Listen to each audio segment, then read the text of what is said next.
Hey everyone, welcome back to Corporate Decoder, the place where we decode what's really going on behind those fancy corporate filings and stocks. We're always keeping an eye on something, you know what I mean? Today we're diving into DarioHealth Corp's latest report. Now this one's a bit of a roller coaster, but hang in there because it's all about whether this company got its act together after a bit of a stumble.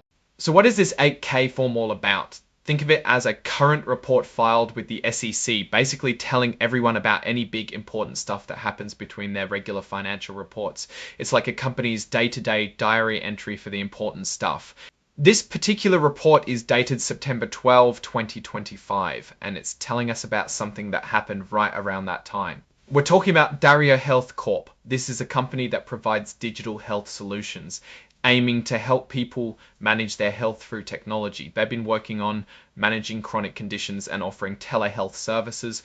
Now, one of the key things this report addresses deals with their listing on the Nasdaq stock exchange. Companies have to meet certain rules to stay listed, and one of those is keeping their stock price above a certain level. Okay, so here's the main event, the other event that this filing is all about. Remember how I said it's like a diary? Well, this is the entry that explains a big win for DarioHealth. Back in September 2024, DarioHealth got some not so great news.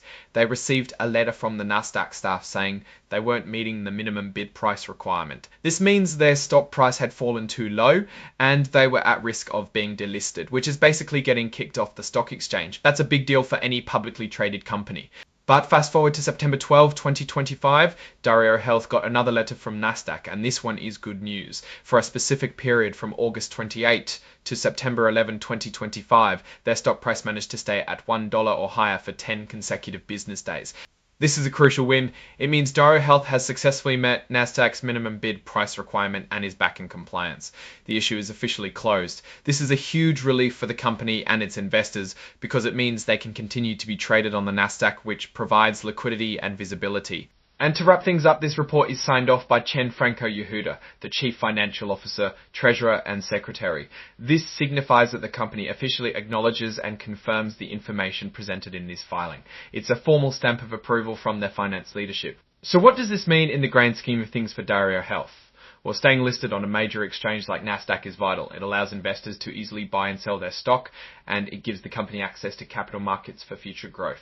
This news signals a period of stabilization for DarioHealth, at least concerning their stock price and listing compliance. It shows they were able to turn things around after facing that delisting threat. However, getting the stock price back up to $1 doesn't automatically mean the company's underlying business is suddenly booming.